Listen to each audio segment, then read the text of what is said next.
Hello, everyone, and welcome to this edition of the Daily Cannon Tactics Board. Stephen Bradley here, bringing you the tactical tweaks and quirks that came from Arsenal's return to form, somewhat, especially in the second half, with a comfortable 2-0 win over Newcastle today in the Premier League. Very much a case of Arsenal last week against Liverpool, playing against a side that were perfect in every way almost, having their tactics down to a T, knowing where to be, knowing what to do off the ball and on the ball. And then today, completely different, up against a team with a new manager, trying out a different formation, trying out a new style of play, and failing miserably.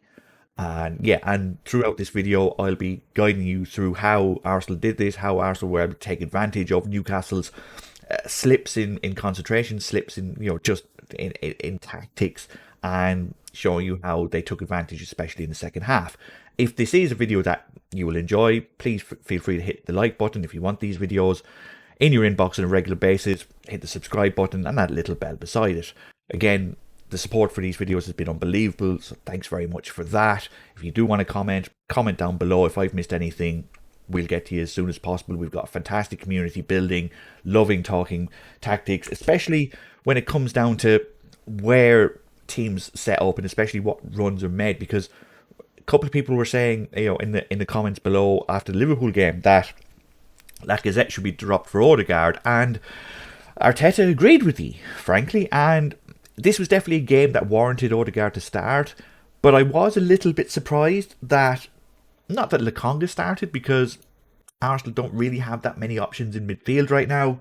What with Xhaka still injured and Mohamed El-Neni not being good enough on the ball to play the way Arsenal want to play, but now that Kieran Tierney's fit, the fact that Nuno Tavares was also given a game is encouraging and baffling. And I know that's counterintuitive, but Tavares is a young player that certainly deserves to be given time. And today's performance was everything that encapsulates him as a player. He was shooting from distance, putting balls into row Z, F and X, to the point that at one point the Arsenal fans in the stadium were telling him, don't shoot. Usually a lad gets the ball 30 yards out and all you can do is shoot. Well, Tavares got to here and it was like, don't shoot, don't, no. And, that's not good, but with Kieran Tierney on the bench and him fit enough to play for Scotland, it seemed like, it was only a matter of time before Tierney came back in. And the fact that Arsenal do have a game every 4 days up until the middle of January certainly plays into this. But I wonder if, even though Tavares played well today, we'll still see Tierney on Thursday against Manchester United, just because Tierney is a better defender. And the fact that Tavares is a more unpredictable attacker, maybe not better attacker, but more unpredictable, serves well in this kind of formation which Arteta is trying to build, because it's the 4-2-3-1 with without Lacazette. Odegaard is certainly a number 10, very much a number 10. And for the first half, Newcastle were clearly trying something different. It's their first game with Eddie Howe back properly in the dugout, and Newcastle have been playing 5-4-1 for months under Steve Bruce, just in an attempt, basically like this, just in an attempt to shore up the back.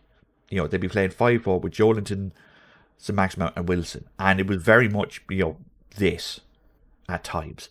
And their attacks was basically, they get the ball, Maximin would run one way, long ball, Joelinton would run the other way, long ball, and maybe Wilson as well. And that was it. There was no finesse or any sense of, patterns of play. It was bomb. And we kind of saw that today as well, but they weren't playing with a 5, they were playing with a 4. And there are many things to describe a midfield 4 of Ryan Fraser, John Joe Shelby, Joe Willock and Alan St. Maximin. Defensively minded isn't it?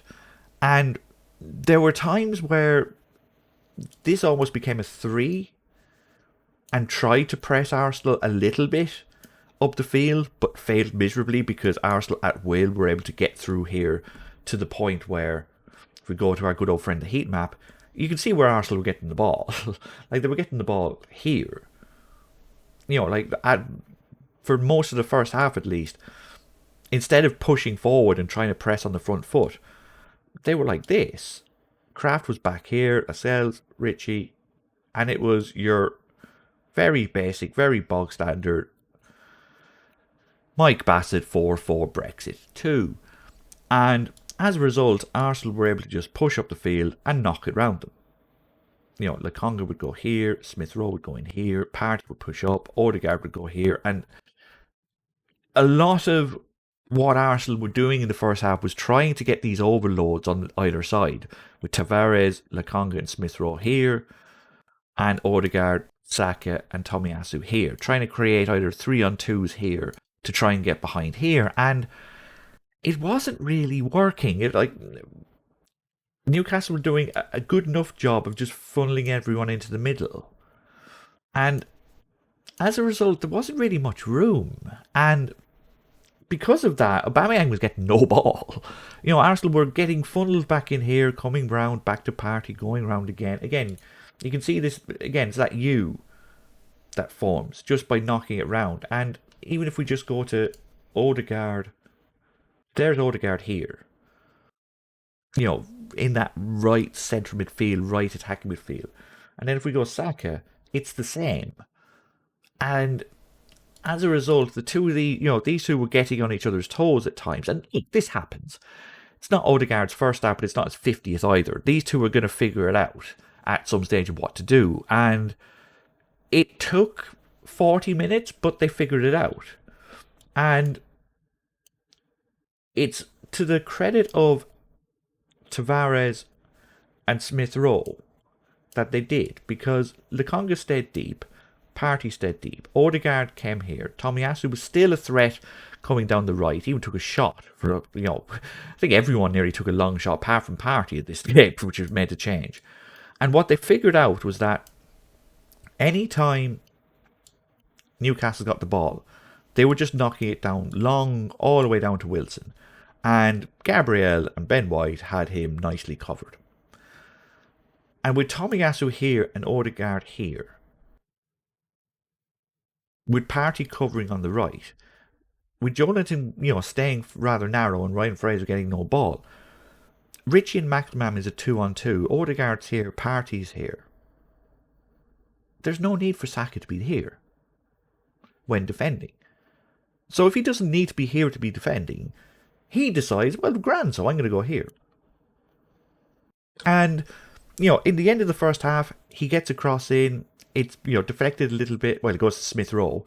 Smith Rowe gets a header, great save, and Aubameyang is here and misses somehow from legitimately 2 yards. And it's almost like something clicked in Saka's head. He goes, right, okay, well, Ritchie's not going to follow me. Kraft and Fraser are too preoccupied with Tavares and Smith Rowe. Lokonga is kind of holding Shelby back. So it's me, as long as Aubameyang can keep these two occupied, Ritchie's not going to move because he's afraid of Odegaard. Willock's not the best defensively. Saka goes, well, I can go pretty much wherever I want. So I'm going to go here on my left. And it's this exact move that causes the goal in the first half. Because Tavares was his unpredictable best. He was doing things like with Tierney. When Tierney gets the ball, we know where Tierney's going. He's going down this way. It's just in him. Like we remember the goal he got against West Brom where he cuts inside and scores with his right foot. But that's literally the only moment of any meaningful, consequences that he's gone this way. Tierney would get the ball here, drop a shoulder, and then bang. Like that's just how he works. It's just how he gets it, and he does it brilliantly. And he's a brilliant crosser of the ball. But with Tavares, because he's so good on both feet, Fraser has to come here a bit because he has to give some credit to the fact that Tavares is going to go in here and shoot on his right, and he has to do that because in the first half Tavares did this 3 times, and was taking shots from here for sport. And what happened in the second half, 10 minutes in, was that Smith Rowe and Tavares basically, and Saka, caused a 3-on-2. And no one had any idea which way they were going to go. Because Saka could go that way. Saka could go that way. Smith Rowe could go that way, and Tavares could go that way. So when I've done that again, when Tavares gets the ball here from Smith Rowe, Kraft is too busy picking up Smith Rowe, so he doesn't realise that Saka's behind him. And Tavares, on a split second, looks like he's going to again go this way and shoot, but he doesn't. It's a brilliant little pivot pass around Kraft through the gap, and Saka's in. And Saka smashes in the far corner. It's 1-0. And it's individual decisions like that you only get from playing in certain positions at certain times when you realise, hang on a minute, I don't need to worry about defending down here because these lads have it covered. The long ball isn't on, this ball isn't on, Willock and Shelvey are doing nothing in midfield. I'm free. I'm the free man, so I'm going to take the responsibility on. I'm going to make the run here. And that's just experience. That's just something that comes from playing many games in the same position over and over again, and recognizing the pitch around you and recognizing where people are playing. And it's going to be interesting to see. Hopefully now he stays fit. Whatever deity you believe in, please send prayers. But he goes off injured about 5 minutes later, and Arteta makes a brilliant sub. It's a brilliant sub, because when Saka went down holding his hip, I was afraid he was going to do this. Because Arsenal had figured out that they didn't need a right winger per se. They needed a runner. They needed someone that was going to get in behind, that was going to go anywhere around here, that was just going to cause a nuisance. And Pepe, his best strength is to get the ball here and stay out on the right, and all he would have done was got the ball here. Now, maybe he would have cut inside and scored, who knows, but Arteta, he identified a weakness he didn't identify it. He saw that Saka had identified a weakness in Newcastle's play, and he brought on the best person possible to take full advantage of that.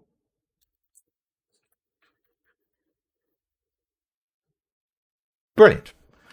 And we all saw it and went, wow, he's bringing on Martinelli like that. And within 2 minutes, it paid dividends, because Tomiyasu, who again had another good game, they're coming out from the field. Tavares has come back. No, there we go. Tavares is back. Newcastle trying to push their line forward. Richie sees Martinelli and drops back.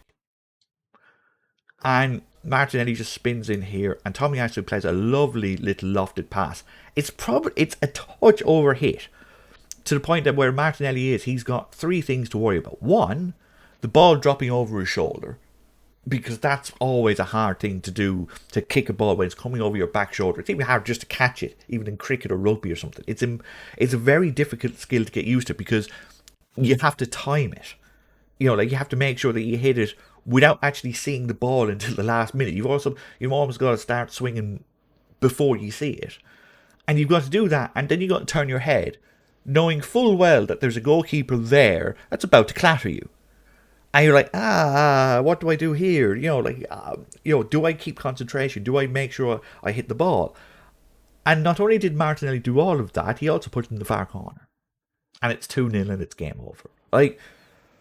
It's one of those situations where Pepe wouldn't have made that run. It's about time that Martinelli, frankly, was given a chance, to show what he can do. And it's going to be interesting to see what Arteta does, because this is another player that deserves time. And throughout his 25-minute cameo, he got behind again and again. Is he as good as a dribble on the ball as Saka? No. Is anyone at Arsenal? No. But just the fact that he was running back again and again just pushed this line back 10 yards. And suddenly Aubameyang was getting space again, and Odegaard was getting space in here, because again Shelvey and Willock are not defensively minded. Smith Rowe was getting a lot more space. Tavares was getting in. It was working as a team. And with Lokonga and Partey there, Tomiyasu was coming up here, Arsenal were just comfortable. And Newcastle never, up until about the 80th minute when they basically went 4-3, when they went 3-4-3, they were doing this, in essence. Did they start doing anything? But even then, it was just a case of, well, Arsenal just went 2-0. Arsenal were, 2-0 up. Smith Rowe came in tight. Odegaard came in tight. Martinelli stayed out the wide. And they brought on Lacazette here, just to hold the ball up. And again, apart from one long ball down the middle to Wilson, Newcastle did nothing. So, it's one of those games where it's a return to form. The first half could have been a little better if they played with a little bit more tempo, but they had patience, they took their time, they identified Newcastle's weaknesses, and they exploited them eventually, and in the second half they took full advantage. It's a comfortable 2-0. Very, very little more to say than that. It's just going to be interesting to see what happens on Thursday, because the same could happen again. We're playing Manchester United. They've sacked the manager. Ralph Rangnick might be there for the Thursday game. Depends on his work visa. If he does get there with a couple of days advance, he might try to bring in that pressing style that he's famous for, that he practically invented. And if they don't get that down in 2 days, then Arsenal might be able to exploit that the same way they exploited Newcastle today. If you did enjoy this video, again, feel free to leave a like. If you saw something in the game today that I missed on, feel free to leave a comment down below. Again, we have a magnificent community of people who love talking tactics, who love discussing how games go, and I don't see everything. And it's nice to be able to go through the comments and go, oh, I didn't see this, I didn't see that. So it's informational for me too. And if you do want these videos in your inbox on a regular basis, hit subscribe, hit the little bell beside it, and you'll be notified anytime this pops up in your inbox. I've been Stephen Bradley. If you want to follow David Cannon or me, you can go there. I'll get used to this eventually. There's me on Twitter. And yeah, we'll see you Thursday night. Cheers.